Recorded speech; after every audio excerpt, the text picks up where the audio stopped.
on the ground with regard to the war. Currently, when this resumption of war started, say, a month and a half ago, there were various fronts that the war was being conducted. At this time, the main effort of the government of Ethiopia and government of Eritrea jointly has concentrated mainly on the southern front, starting from Weldiya up into Tigray, and western front, which is from western Tigray, Welkait, Badime area to Ndasilase, to Shire Ndasilase. Their target is to reach Shire Ndasilase. In this, all Ethiopian forces, there are 8 commands in Ethiopia. One command consists 3 corps and 1 corps. In 1 corps, there are 3 divisions. Altogether, in 1 command, there are around 12 divisions. There are 8 commands in the Ethiopian army currently, besides the commando and Republican guards. And in addition to this, there are around 19 divisions of Amhara special forces. All those forces are fighting now against the Tigrayan government, Tigrayan authority. 5 of the commanders are in Western Tigray, out of which 3 are attacking Tigray from Eritrea. Northwestern Command, Eastern Front, Eastern Command and Southern Command, plus 3 commando divisions. 2 commands are attacking from Western Tigray, from the direction of Gondar to Addi Arkay, and from the direction of Welkait towards the town of Sheraro. 2 commanders and special forces are attacking. 2.5 or something like that are attacking from the direction of Weldiya. So those are the forces that are attacking the forces of Tigray. On top of this, all Eritrean forces, including reserve, have been mobilized. Those are generally around 54 divisions, out of which 6 are mechanized divisions.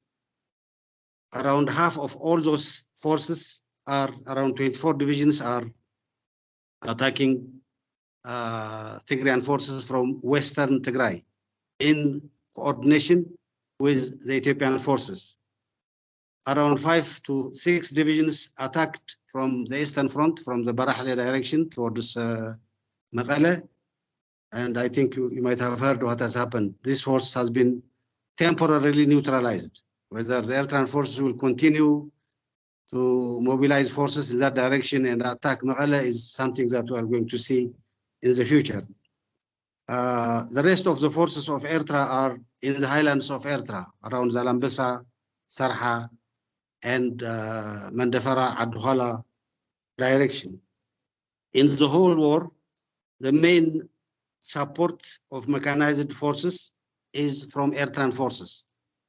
The Eritreans have relatively more mechanized units, more tanks and more artillery. They have a huge arsenal of ammunition. They don't have any problem because they have taken a lot from the Ethiopian army, and they are being replenished continuously from Addis Ababa. Logistical support is from Eritrea. Aerial support, we have to confirm yet, but including drone support is coming from Asmara, from Eritrea. Command both as a strategic and operational level is mainly vested on Eritrean generals. So the main architect and implementer of this war is Eritrea, the Eritrean government, with the permission, close coordination, and invitation of the Ethiopian Prime Minister. In this huge war where close to around 1 million people from both sides are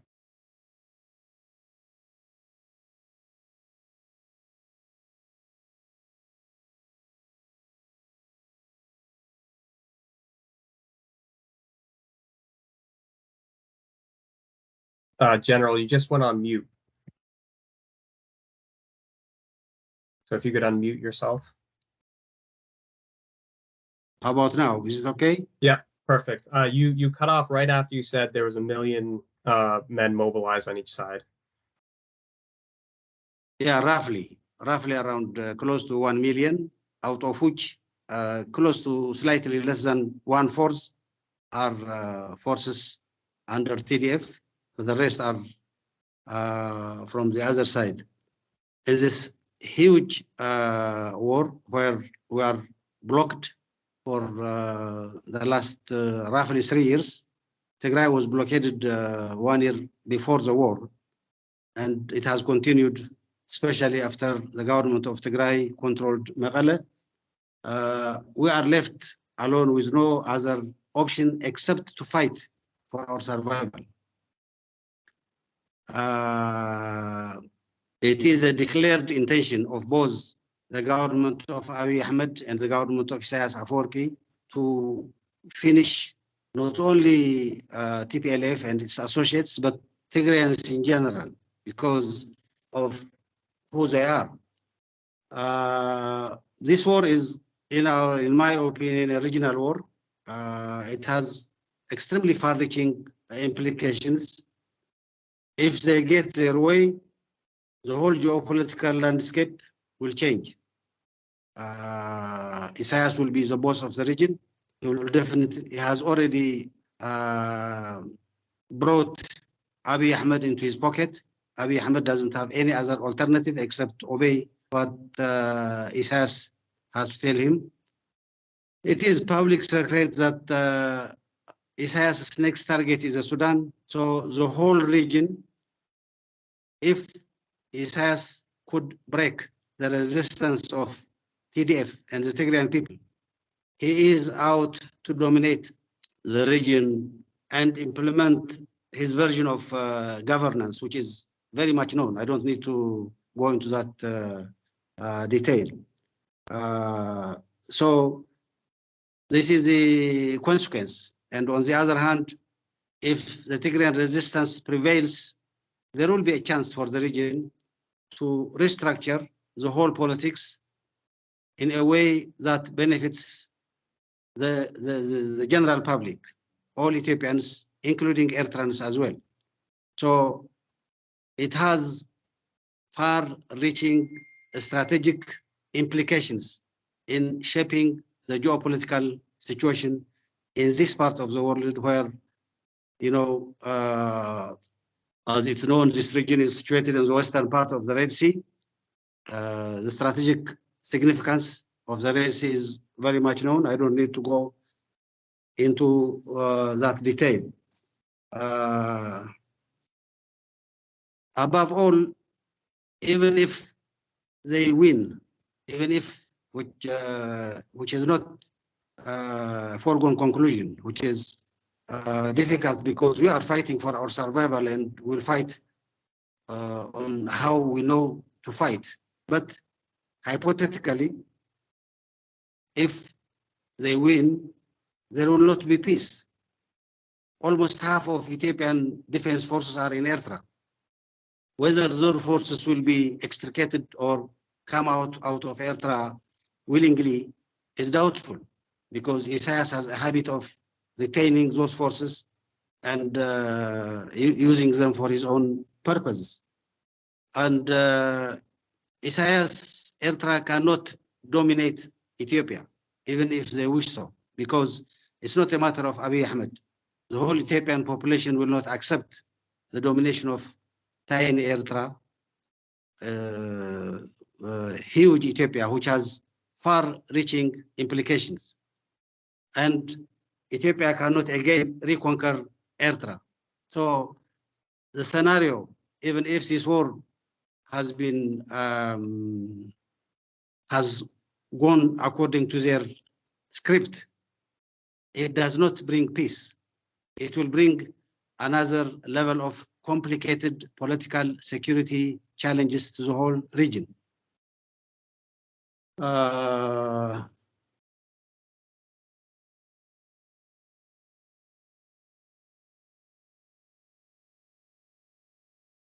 Of course, there are other actors in the region which has come to this region as well. For example, I don't think anybody could predict clearly what the role of the Russians and the Middle Eastern countries will be in this part of the world, because there is a relationship, established relationship. They have their own national interests and geopolitical interests. They will try to use Isaias as a vehicle to further their interests in the region. So not only there will not be peace in the region, but it will be an internationally complicated geopolitical situation because of the strategic nature of the areas that we are talking about. So if I say this much about the nature of the war, who is actually leading and the architect of the war, the next issue will be how do we extricate ourselves from the current predicament that we are in? For us, Tigrayans, peace is a strategic choice because of what we are, who we are, where we found ourselves to be. Only we demand that there is a credible and impartial peace process. We don't want to be controlled and dominated by other forces. We want to have a fair share of our role in the political dispensation of Ethiopia.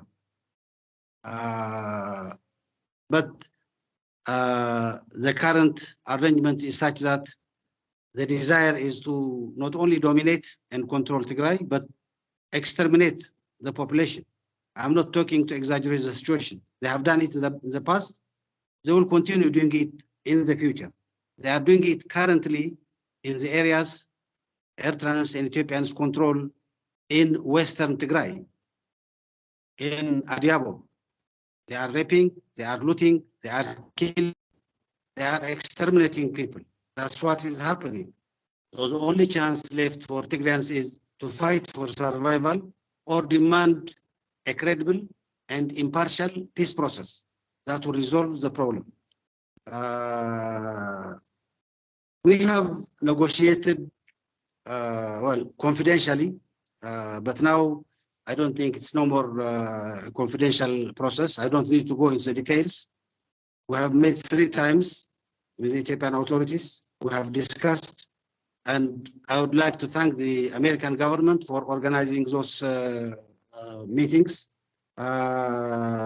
Without going into the details, in all the 3 occasions, we reached agreements. We abided ourselves by the agreements reached at that time, but we were betrayed in all 3 occasions. The last being the one that was done in Djibouti, where we came out with a clear proposal of cessation of hostilities.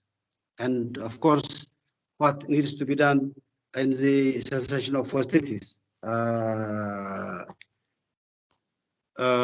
This has been made clear in the proposal of the Ethiopian government on September 11 to the whole world.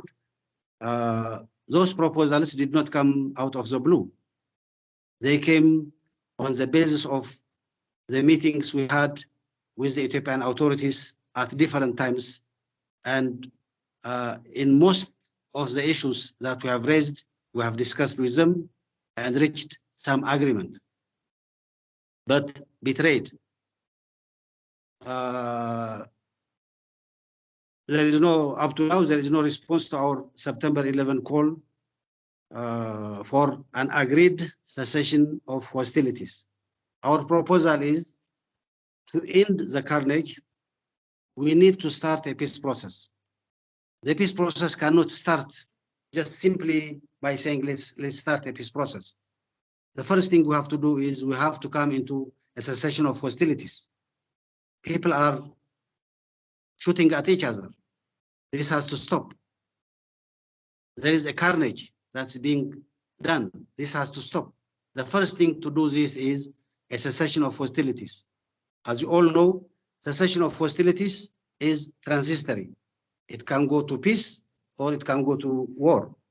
We, from the Tigrayan side, would like it to go into a peace process. We don't want it as a truce. We want it to go into a peace process where we agree a credible and impartial peace process. The objective of the cessation of hostilities has to be to create a conducive environment for the peace process to resume and peace to prevail in Ethiopia. To do this, there are certain things that we need, we feel have to be done. Number one, the cessation of hostilities with its clear objective of, putting it to lead us into a peace process. Certain conditions have to be fulfilled. Those certain conditions are conditions that are not negotiable by international law. There has to be unfettered access for humanitarian aid. The services has to resume. They shouldn't have been blocked in the first instance. The constitutional boundary arrangements have to be respected, because this is not only an issue of Ethiopia, but it's an issue of, an issue of Tigray, but it's an issue of Ethiopia as well. It could be discussed in appropriate time, but this has to be accepted as a modus operandi of the government with regard to border issues. Foreign forces has to go out, because in the presence of foreign forces, not only simple spectators, but the main architects of the war, there will not be peace. So during the cessation of hostilities, those forces has to go out. The force that has invited them, is cooperating with them, working with them, has to publicly tell them to go out of Ethiopia, out of Tigray. And there are other two important things that we feel should be fulfilled during the cessation of hostilities. Number one, there has to be a credible and impartial peace process architecture agreed. This peace process architecture has to have within itself, important structures like, mediators, like a group of panelists who mediate the process. Those has to be credible and agreed by both parties. And if there is no agreement on by both parties, there are mechanisms to resolve this. There has to be international guarantors, simply to see the process go through and be finalized. More than that, the peace process needs a safeguard, to be safeguarded, because there are external actors who doesn't want this process to hold. The international guarantors have to give guarantee to the whole peace process, and at the same time secure the peace process itself, diplomatically, economically, whatever it takes. There has to be international experts who advise on the integrity of the peace process. There has to be a monitoring and verification mechanism to see that agreements are carried out properly.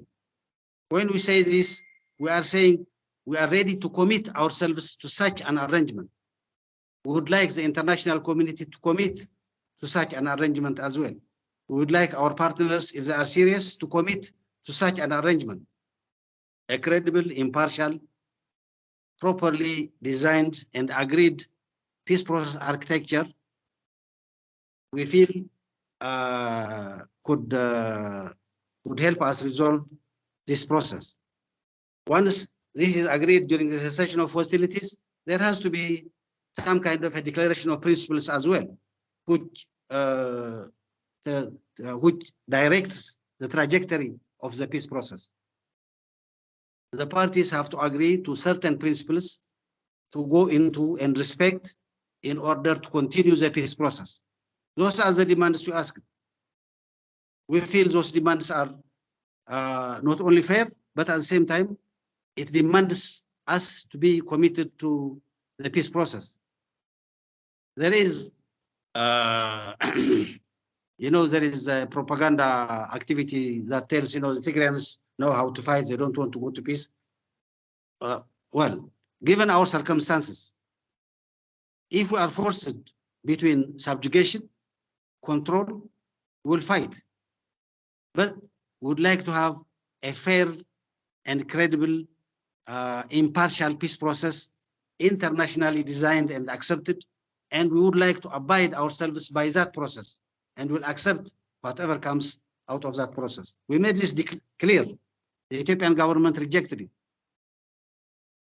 They told us they didn't want to go in cessation of hostilities, and they didn't respond to our call.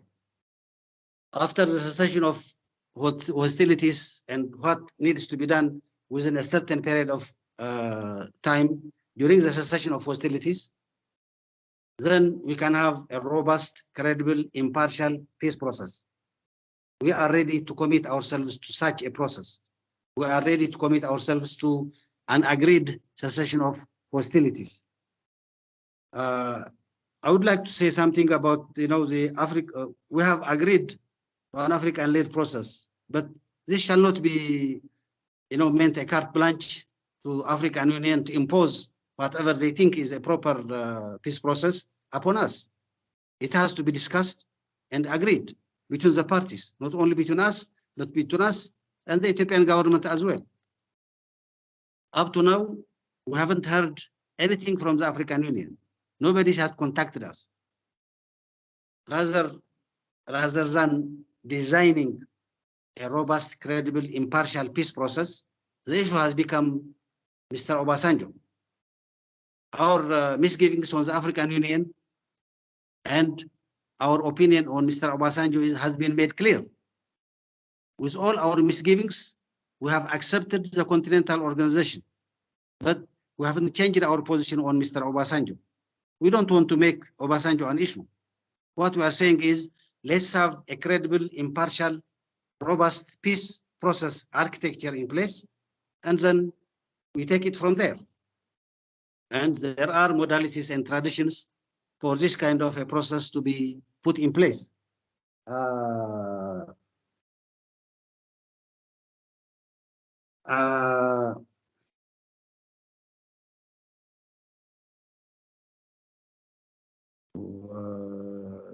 For the people of Tigray, as I said earlier, we don't have any other choice except to go into a credible, impartial peace process or fight for our survival. I don't know how much we have explained this to the international community, but generally the feeling we have is Abiy Ahmed and Isaias Afwerki have been given a blank sheet of paper to write whatever they want, to do whatever they want, to finish the whole situation by war and continue their extermination of the people of Tigray, as they have done it in the first round of fighting and continue to do in the second round of fighting, where their forces control some areas, northern Tigray and western Tigray. So we don't want this to continue. If this is a choice, we don't have any other choice except to fight. But we are demanding the international community to have in place a proper, credible, impartial peace process, as I explained earlier. This starts with an immediate agreed cessation of hostilities. Once we stop shooting at each other, then and do certain things that will create a conducive environment for peace, then we go into a peace process that will culminate in a comprehensive ceasefire agreement.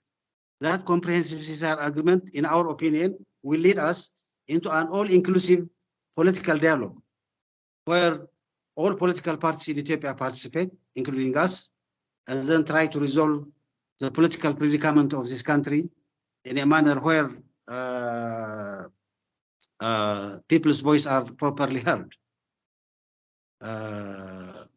Whether the current prime minister will continue as a prime minister or not is up to the people of Ethiopia. They have to choose their leader, and that's how it should be decided. But one thing that has to be clear is the fate of the state of Ethiopia and the fate of one leader are two different things. The fate of the state of Ethiopia is now under serious jeopardy. We are begging, let's go into a peace process and try to save the state of Ethiopia.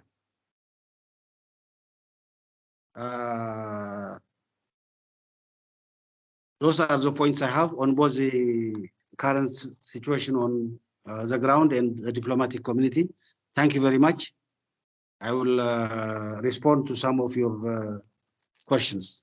Thank you. Great. Well, well, thank you, General. I really appreciate that overview, and I was frantically scribbling notes here because there was a lot there. I'll start with just one quick question. For those of you who have questions yourselves, you can use the hand raise emoji, and then I'll call on you. So General, could you talk a little bit about the coordination between the Eritreans and the Ethiopians? Have you seen any sort of tension in that relationship, or from your perspective, has it been fairly seamless? Well, there are reports that we get. There are tension at the operational and tactical levels between the Ethiopian army and the Eritrean army. But for me, with regard to the bigger picture, with regard to the strategic alignment, as long as Isaias and Abiy are in power, I don't think that will matter much. The military of both countries do whatever they are ordered to do, and they are doing that. Whatever small tension or disagreements might be there, at present are inconsequential. So that's how I see it. Great, thank you. So I'm going to start calling on people for questions. Please identify yourself before you ask your question. I also just wanted to remind people, as I stated in the email, this is on the record, and it is being recorded. So just a reminder for you all. So we'll go to Tibor. Okay, General, thank you very much again for joining us. Josh, can you hear me? Okay. General, from your description of the military situation, I can imagine that Prime Minister Abiy and Isaias would feel like that they have an advantage, and every day goes further to their advantage. Can you realistically anticipate that there is a way open for the Tigrayan forces to still have a victory, or at most to protect Tigray? I mean, we all know how difficult the terrain is in Tigray and how impossible it is for a invading army to hold it. So if you have to maintain the military posture, are the Tigrayan Defence Forces capable of doing that? Again, thank you for joining us. Over.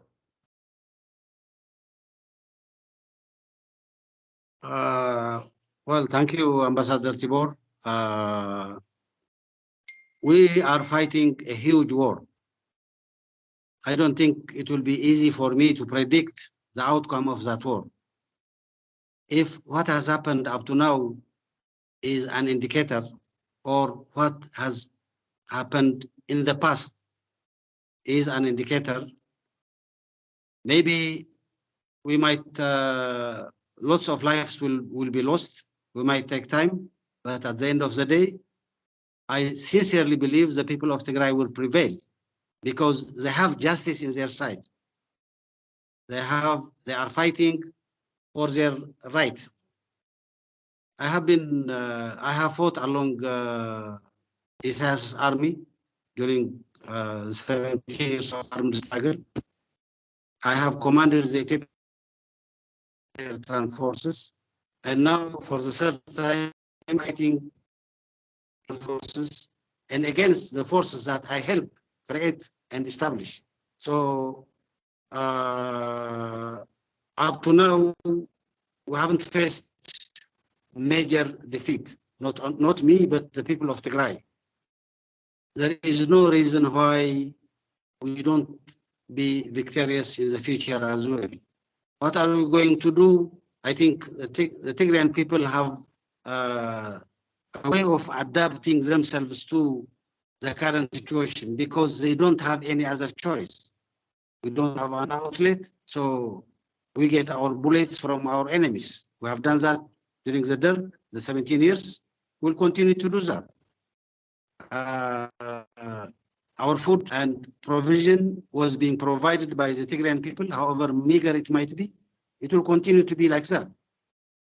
And Tigrayan soldiers are not, don't have much in terms of luxuries, if I may call it that way. So lots of lives will be lost. It will be bad. So it's better to go into a peace process and resolve it peacefully. But if we have to fight, we know how to adapt to the fighting and we'll continue fighting. And at the end of the day, since we are fighting for justice, for our rights, for equality, the Tigrayan people didn't ask for anything. They just elected their own government, and Isaias and Abiy came and started the war. It's not whether the first bullet was shot by Tigray or doesn't matter. The strategic preparations were finalized. So the choice for the people of Tigray is to fight and survive or succumb. And in this situation, it's not the ordinary type of, accepting defeat. It is total extermination. That's what they do. That's their professed aim. Their ideologists, everybody else is doing, I'm saying that in their propaganda, in every aspect. So they are not giving us any other chance except to fight to the finish. And if we are forced to fight to the finish, we better come with solutions that will help us make the enemy not able to defeat us. That is the, so what I'm saying is nobody can predict the outcome of, sorry, am I online? Hello? Hello? Hello, do you hear me? Yes, we can hear you. Okay, fine, thank you. Yeah, sorry, anyway, my mic was not working. We hear you. That's why what I would say, we have to adapt based on our experience so far, and then try to survive as people, even when we are left alone by the international community. That's the case up to now.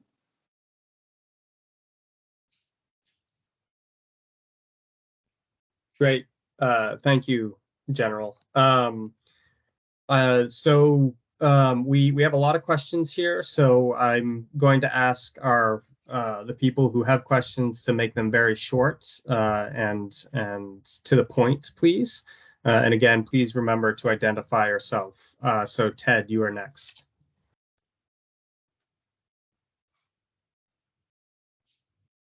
Thank you, Joshua. My question will be very brief. My name is Tewodros Terfe. I am the chairman of the Amhara Association of America.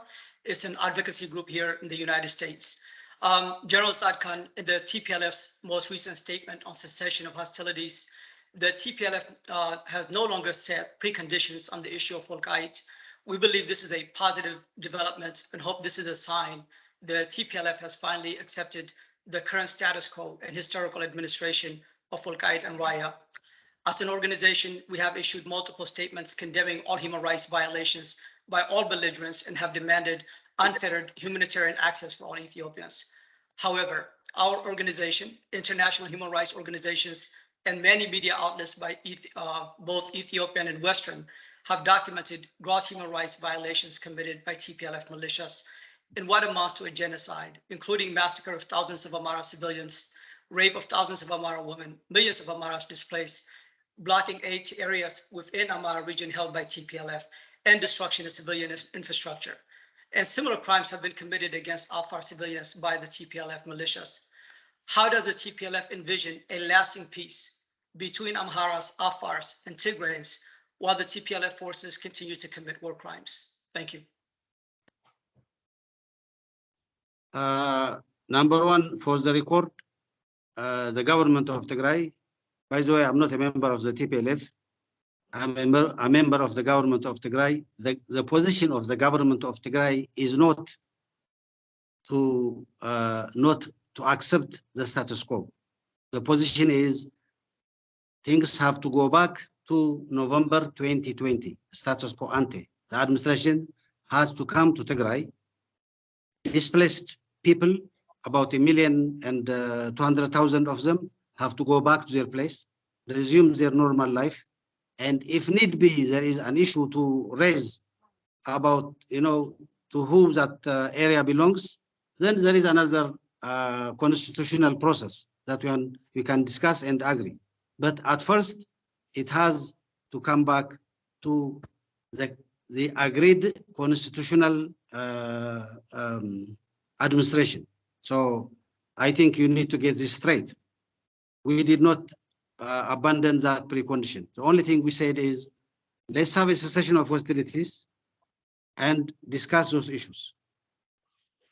Second issue is, you can talk a lot about atrocities committed by the Tigrayan forces. I'm not here to enumerate this or that, but the position of the government of Tigray and the position of the leadership of TDF is, let's have a credible organization to verify who committed what kind of atrocities. We have been calling for an international investigation on this issue. If we are found to be guilty, we will live up to it.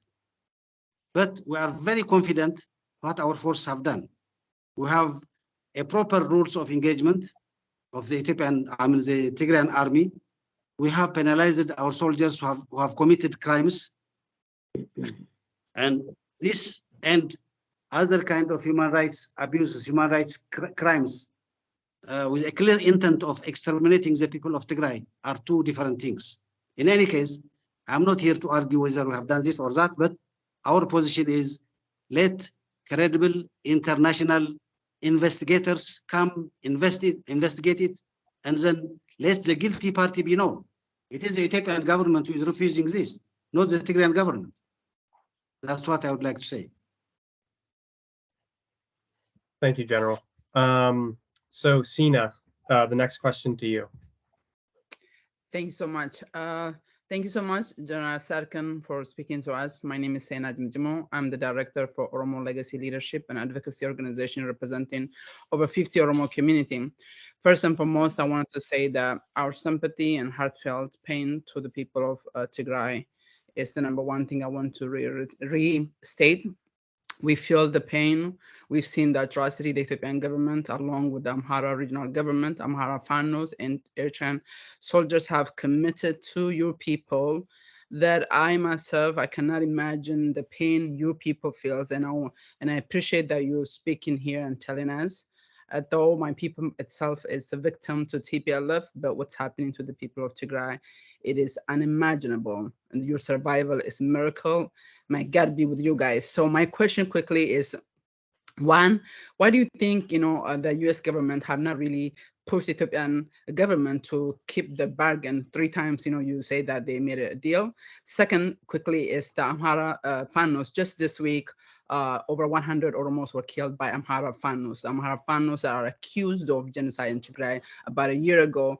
Right now, there seem to be division, but they have focused their atrocities into Oromia. They've done hundreds of people, they have killed hundreds of people in other regions than Tigray, then back to Oromia. So what's with your analysis? Because you have not really called out much on the Fannos recent involvement. The third question quickly is about the TPLF and OLA's relationship. What's the argument? Is there, if there's something that you can say? And again, thank you so much, Josh, for the opportunity. Well, thank you very much for the sympathies that you have expressed to the people of Tigray. I really appreciate. With regard to the issues of the relationship of OLA and TDF, this has been forged a year and a half ago. If at all there is anything, this tells that the Tigrayan authorities and TDF are trying their best to save the state of Ethiopia on the clear understanding and participation of all Ethiopians. That's the whole purpose. This goes to the Amharas, to all sorts of people in Ethiopia. You know, in my opinion, there are two clear trajectories of state building in Ethiopia. One is the multinational federal democratic system, which has been established by the victory of the APRDF with all its problems and excesses. But the trajectory is Ethiopians have to govern their own affairs by themselves and then cooperate in building the Ethiopian state together. The other one is they say, no, we have to have a centralized state where other people shall not be allowed to administer their own affairs by themselves. This is a fight between those two ideologies. And this can only be resolved by peaceful process, by peaceful election. If the Ethiopian people elect, not by force, but by voluntary democratic process to go into a unitary system, then that's one way of building the Ethiopian state. Or the other one is the other aspect as well. I know what I would like to say is the relationship of the OLA and the TDF or the Tigrayan authorities is based on this multinational federal constitutional arrangement, and it will continue to be so. This does not exclude anybody. It includes anybody who have this vision of building an Ethiopian state that will gradually evolve into a strong state. So I do really sympathize with the atrocities that are being committed in Oromia as well. And by the way, these atrocities are happening anywhere, not only in Oromia and Tigray, but in many parts of Ethiopia where there is an opposition to the Ethiopian central government. And I thank you very much. Thank you, General. Go to Terry next. Thank you, Josh, and thank you, General Tsadkan, for that detailed briefing. This is Terrence Lyons from George Mason University.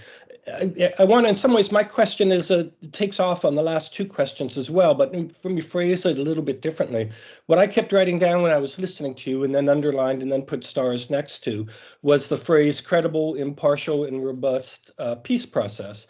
I mean, credible and robust, I think, are clear. Robust, you talked about the need for guarantors and peace process architecture. What is not as clear to me is what you mean by impartial. And let me put my question directly this way. Is it the government of Tigray's position that support for the 1995 Constitution is the impartial position? Or does the government of Tigray see this as a highly contentious position in which other actors to the conflict do not accept? Thank you. Thank you, Mr. Terence.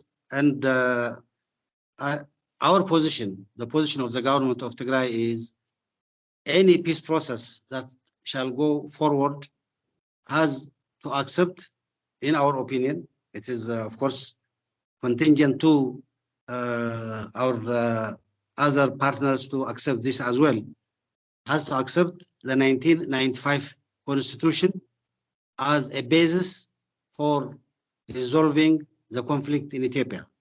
We don't see it as impartial. Well, others, I know there are other forces who say this has to be scrapped. Well, this has to be scrapped on the basis of the will of the Ethiopian people. It shall not be scrapped by means of arms. That's where the problem comes. If this is put into a verdict of the Ethiopian population, it gives all chances of amending it, see the experience so far, and then develop it. Or other parties might say it's not for us, and we shall go our own way. So, but if I have clearly understood your question, I don't see it as impartial. I see it as a basis for resolving the problems in Ethiopia, not only in Tigray, but in other parts of Ethiopia as well.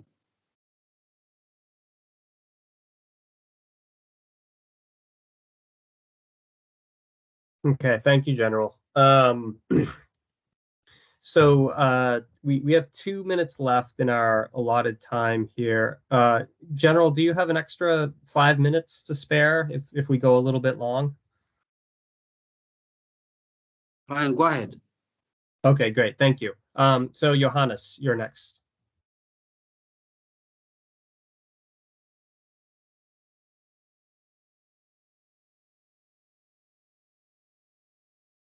You need to unmute Johannes. All right, thanks, Josh, for the opportunity, and please allow me to use this opportunity to thank General Tsadkan for his time as well. First of all, my sympathy also goes to the our people of Tigray as they suffer. But quickly, General Tsadkan, I would like also to take this opportunity to witness your commitment to a peaceful resolution of the crisis when it all began. And I'm extremely happy to see you as one of the negotiators along with Ato Getachew in this process. And it is my prayer and my hope that you will help the international community as well to make sure that this crisis to be peacefully resolved. Quickly, my question to you, General Tsadkan, what do you think is the international community taking so much long in helping this process to end and resolve it peacefully? Do you think the international community, whether the African Union, United Nations, Security Council, are they all coordinated to approach this process and to end the war, or everybody has different agendas? If they do have different agendas, what is their agenda in the whole? Do they have a clarity that they are guided this approach? Because if they are not really coordinated, then I think what would be your advice to this international community in this process? That's my first question, General Tsadkan. And I'm extremely again happy that to hear you say how committed you are not only to address the issues in Tigray, but also overall in the country. Your commitment to saving Ethiopia is really, really highly appreciated. And I would like to take this opportunity, General Tsadkan, what would you say to the people of Ethiopia, not just the few people, but I think the majority of Ethiopia who are committed to see a peaceful resolution? How do you want them to support this process so that at the end of the day, we have an Ethiopia that we all wanted to have? So these are just my couple questions to you, General Tsadkan. Well, thank you very much, and nice to see you again in such an arrangement. In any case, for the people of Ethiopia, what I would like to say is, let's stop this madness. Let's stop this war. Let's agree on cessation of hostilities and discuss our differences, resolve our differences peacefully. I very much know there are so much divergent opinions on the future of Ethiopia, how the Ethiopian state should be managed and developed. This is something that we have to discuss among ourselves and resolve it peacefully. We might not agree on all issues, but as normal in the rest of the world, if there is a genuine participation, then the other issues on the basis of the current constitution could be resolved.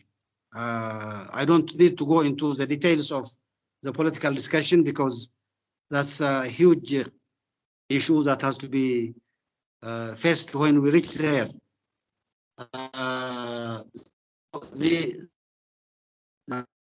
You asked about the international communities.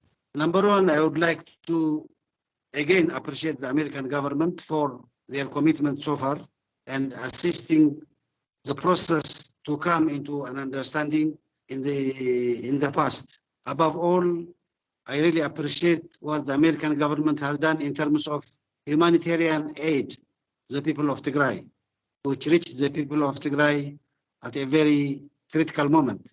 Apart from this, then there are issues that I don't understand either. It is for the American government to explain. I have put the strategic significance of this war. Isaias is the architect of this war. He is leading the whole thing. He has allied himself with the Russians and trying to make it a regional war. And we are here fighting for our right, for our survival. It looks like recently the international community have allowed both Isaias and Abiy to get their way, do whatever they can to defeat us militarily for a 1 month and a half, non-stop, day and night fighting. The international community is watching. We are blockaded. We have no outlet. We don't have any resources, but this has continued. Why is the international community, we have clearly put our proposal on a peace process to start from a cessation of hostilities and then continue the next process.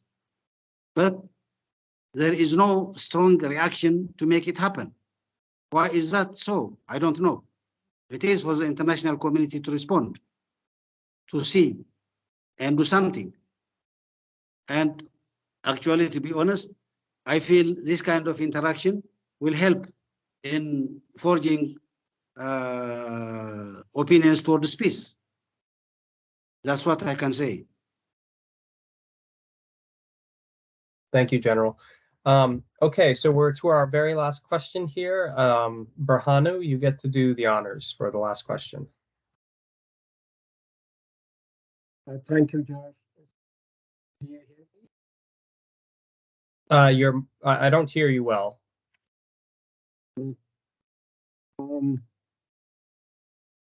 Is it okay now? That's better, yes. Okay. First, General, thank you for your time.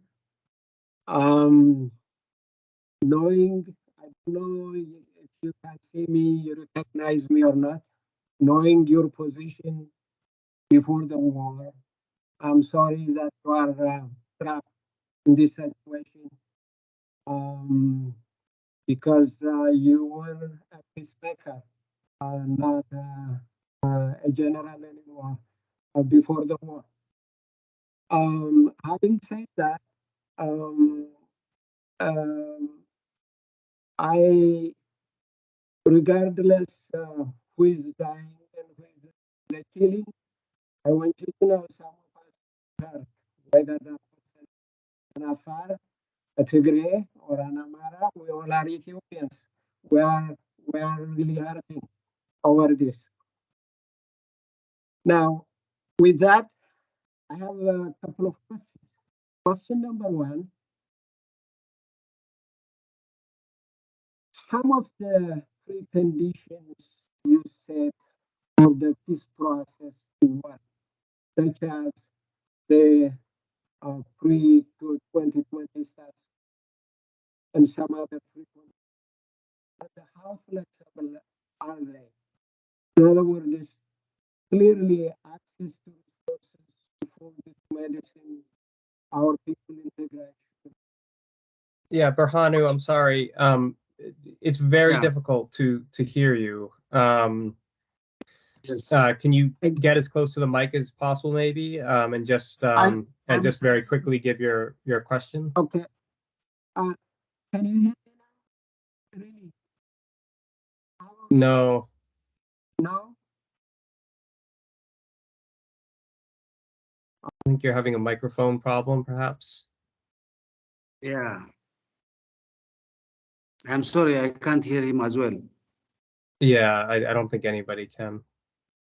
Berhanu, do you want to try one more time? If that doesn't work, we'll just have to wrap up, I think. Well, I tried.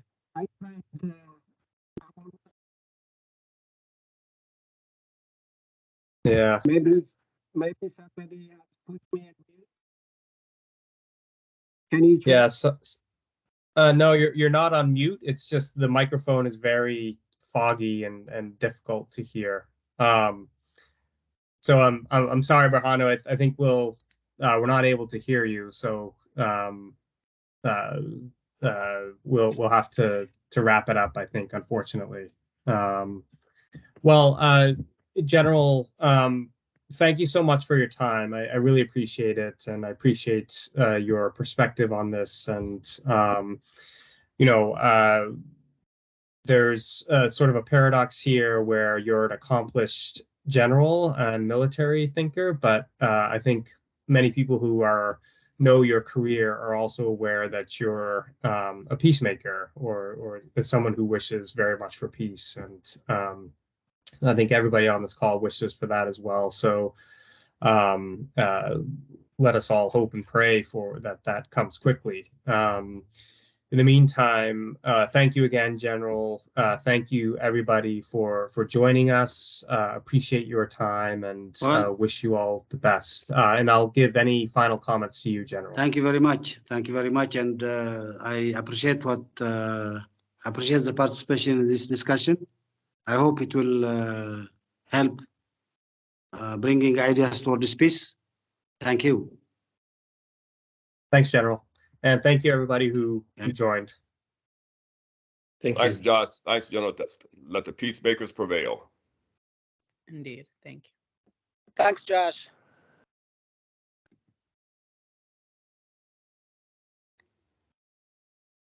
Thank you, Josh. Thanks, Josh. Great discussion. Yeah, you did a great job.